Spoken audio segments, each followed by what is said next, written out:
chân mầm xuống hít vào mất sát lưng thang đầu xuống hít vào mầm xuống mất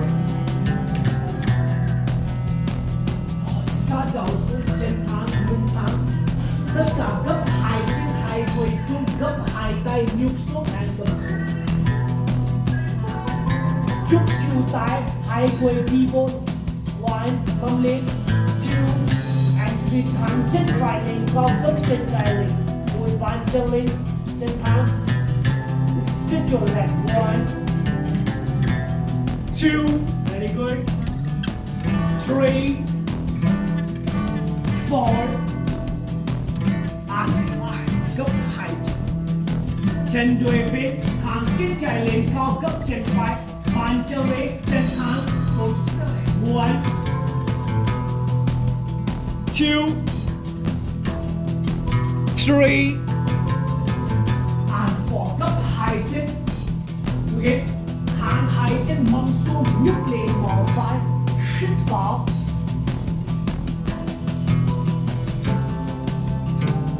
sát nhìn thang mỏ chân bên tay phải sau tay trái sau nhấc lên hít vào okay sa mất đi phải sau miếng gò chân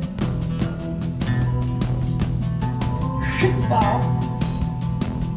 sát đuôi bên miếng gò chân hít vào sát đuôi bên one two and three hít vào sát đuôi bên one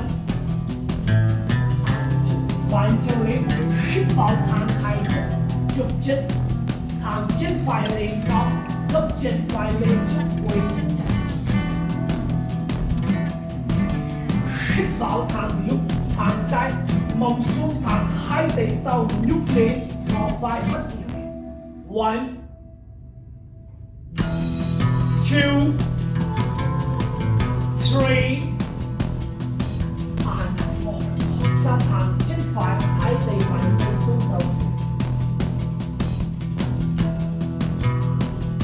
hít vào gấp chân phải thang hai tay lên cao tay trái sau cầm gối chân mông xuống xuôi tay phải sau nhúc lên mất one two three and four hít vào xa hai tay bàn tay xuống thang chân trái lên chút hai tay cầm cổ chân đúng thang gấp hai tay hai vai xuống and gập hít vào hai tay lên cao gấp hai tay nằm